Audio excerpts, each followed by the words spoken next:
Children probably bathe maybe once a week.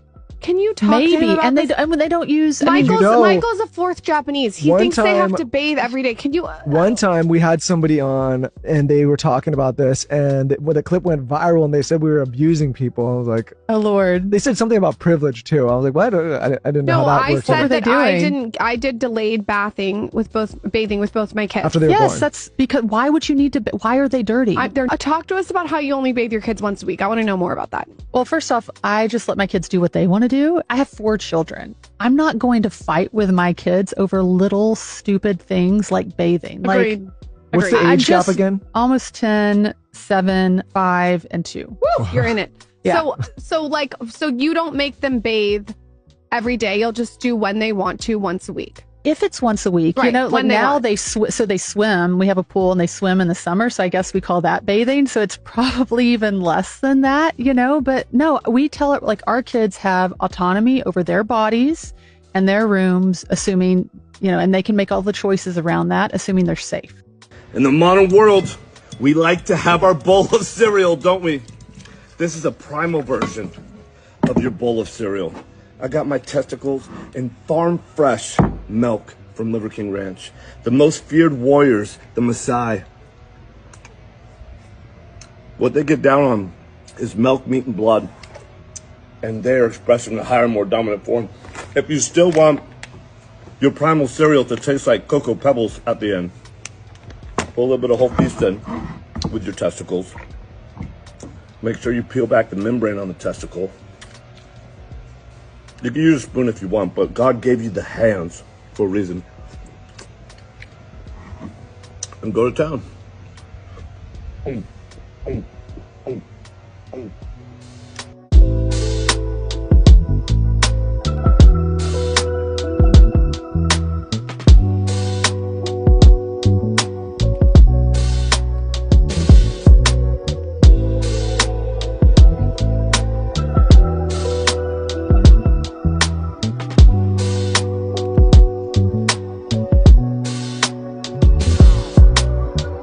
My dogs 100% raw meat and raw bones. This is 100% grass-fed ground beef. Both me and my dogs, we actually share something in common. We were both designed to eat raw meat.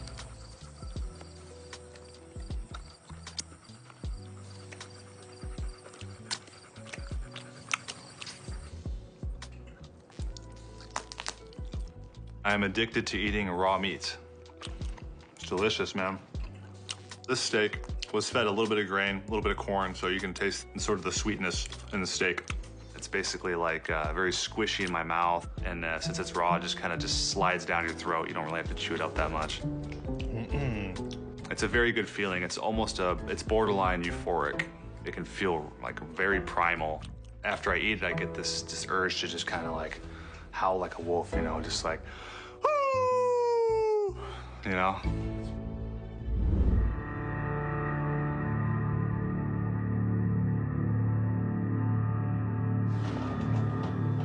My fridge is like a horror movie.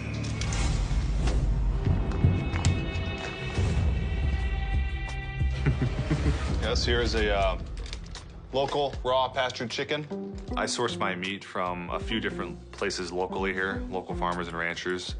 These are my goat and sheep heads, raw, freshly slaughtered. At one time, I usually buy anywhere from actually 45 to 90 pounds of beef at a time. And that can last me, like the 45 pounds will last me a month, 90 pounds will last me about 2 months. I spend up to about 175 bucks a week on raw meat. And one day I've eaten up to 3 to 4 pounds of meat. The real game changer is when people find out that I'm eating raw chicken. This here just looks like a very healthy animal. Smells clean and pure. Almost no scent coming off of it. I mean, that's a sign of a very healthy piece of meat there. You know, you got these plump legs and you got these just beautiful chicken breasts here.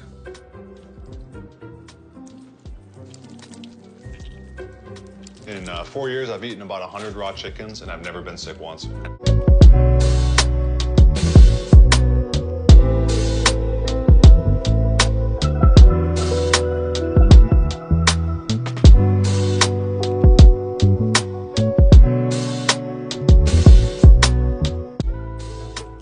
fact, I've never met any other raw meat eaters in 4 years that have ever gotten sick from raw chicken.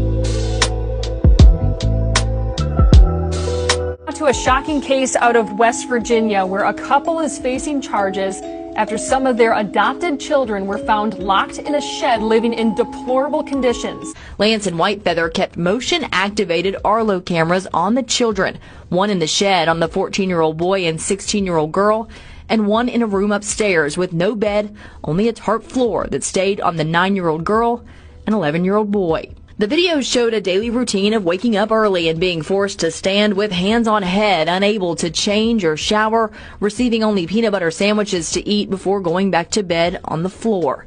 In the shed, the teens used a camper toilet, holding a sheet up for each other to shield the other from the camera.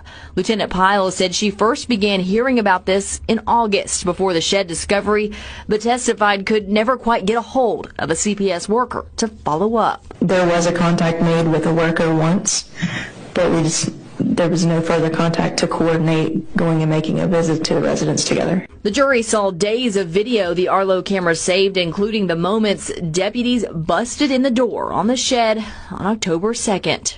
You're okay. You're not in trouble.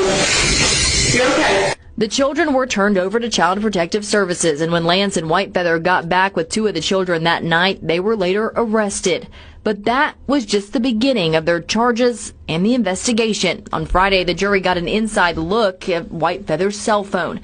This included text messages between she and Lance where they referred to the kids as monkeys and pigs. Often Lance would describe physical punishment where he said he, quote, knocked one of them.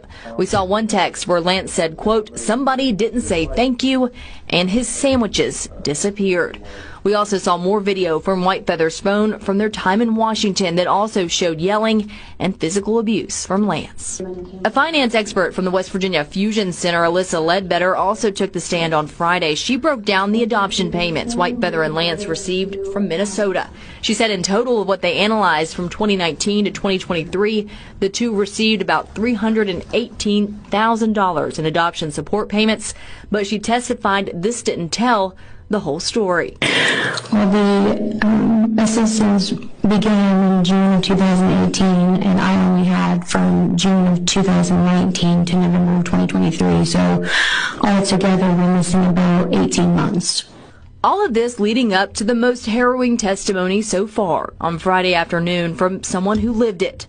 We are not allowed to film or record the victims who will testify in this case, but were in the room as the teen girl, now 18, but 16 at the time, shared what her life was like both in Washington State and in Sissonville. She said life progressively got worse with Whitefeather and Lance once they moved to the ranch in Washington in 2019. This is when the outdoor labor began, she said, and the physical punishments that included hits from a PVC pipe. While under a child services investigation there in Washington, eventually they moved to Sissonville, but she did not know why. She talked about how CBS was called soon after they arrived in West Virginia, and she detailed a visit from a worker who stayed on the porch and talked to them through the screen door. The teen testified she was not honest with CPS because Lance could hear her from where she was standing.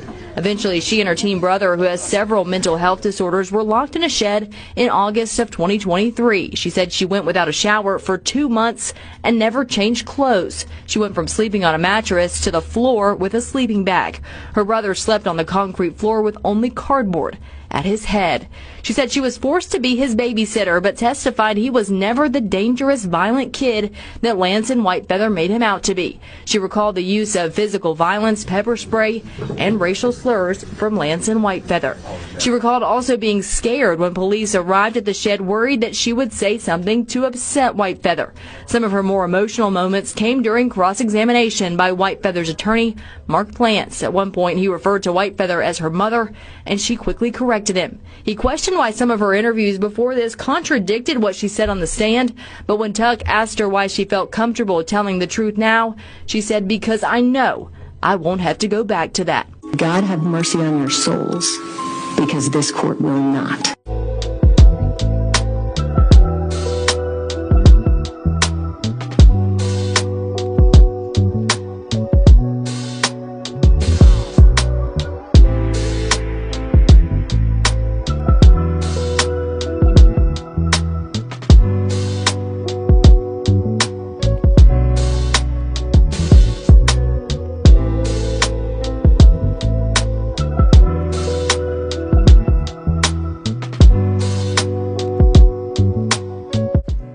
Is it just me, or does anyone else like share beverages with their dog? This is coconut water. No, you can't do that. But like, is that gross? Also has like a very clean mouth. Like he doesn't eat poop or anything like that. And so it's like, I don't feel weird drinking. I also eat off the same fork as him sometimes. Like sometimes I'll feed him whatever I'm eating, if it's okay for him to eat, off of my fork, and then I'll just like keep eating with my fork. Like, is that weird? Is that disgusting? Like, I need someone to like clock me right now. On ABC 13, we start this story with a warning. The details are graphic and disturbing. An investigation into a Spring man for multiple sex crimes against children led to the additional arrest and charges against his wife. Truly unbelievable here. She's now accused of engaging in sexual acts with a family dog. Liliana Pearson is live outside Montgomery County Constable Office, Precinct 3. And Liliana, this case really is just gripping our entire community. It is, and I've covered very many sad and horrifying stories in my career, but it's been quite some time since a case has truly shocked me in the way that this one has. Parents, one of them a veteran, the other a nurse, known for their affinity with animals. I used to call them pet detective. A neighborly joke that now feels darker. I don't even want to think about what transpired. According to law enforcement, on March 13th, William, with no previous criminal history, was arrested after a bystander noticed he was following two young children around this spring HEB, touching himself. Just the fact that he was in the area performing that act. Montgomery County constables with Precinct 3 arrested him, slapping him with an indecent exposure charge. It's really frustrated and angered a lot of the residents. The arrest led to an investigation, led to William's phone being confiscated, led to the discovery of images of children being sexually assaulted, and something else. And I'm like, holy crap. Video of Keen's wife willingly engaging in multiple sexual acts with the family's Great Dane.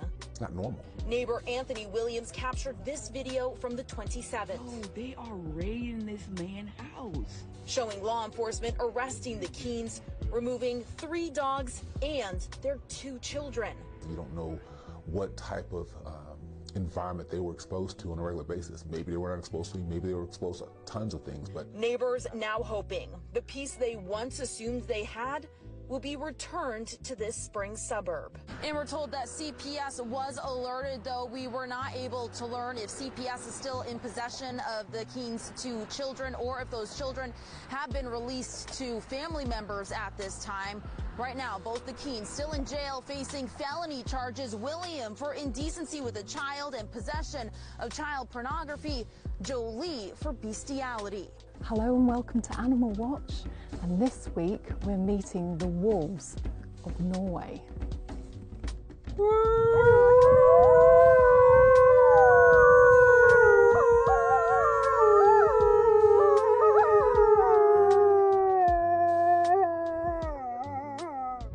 So today I'm visiting Polar Park in the Arctic Circle, where a pack of Norwegian wolves live in peace in a perfect, untouched wilderness. Ambassadors for the true nature of the wolf. Timid, gentle, and certainly not the man-eaters humans have labelled them as over the centuries. As I enter the wolves' territory, I am so excited. I crouched down and made sure to keep my energy calm. It's important to greet a wolf openly, so they can learn everything about you and trust you. This means keeping low, so you are less frightening, while placing a strong foot on the ground to prevent yourself from being knocked down, as they are very powerful and will insist on being acknowledged. When wolves greet, they will want to lick inside your mouth. This is perfectly normal for them, and this is what they do to one another on a daily basis. If you can tolerate it, you should allow this, as they will trust you more and can learn everything about you as a person, which includes your body chemistry, if you are sick or well, what you have eaten, and also if you are kind and non-threatening to them. Body movements should be calm and fluid. Sharp movements will frighten and shock them, making you look threatening. So gently, gently is the answer. This is why women are often more readily accepted by wolves than men, as men naturally exhibit heavier movements, have a taller stature, and a deeper voice. The leading female Marrett was very insistent on licking the inside of my mouth for affirmation, so I allowed her to, all the while acknowledging the strict pack order.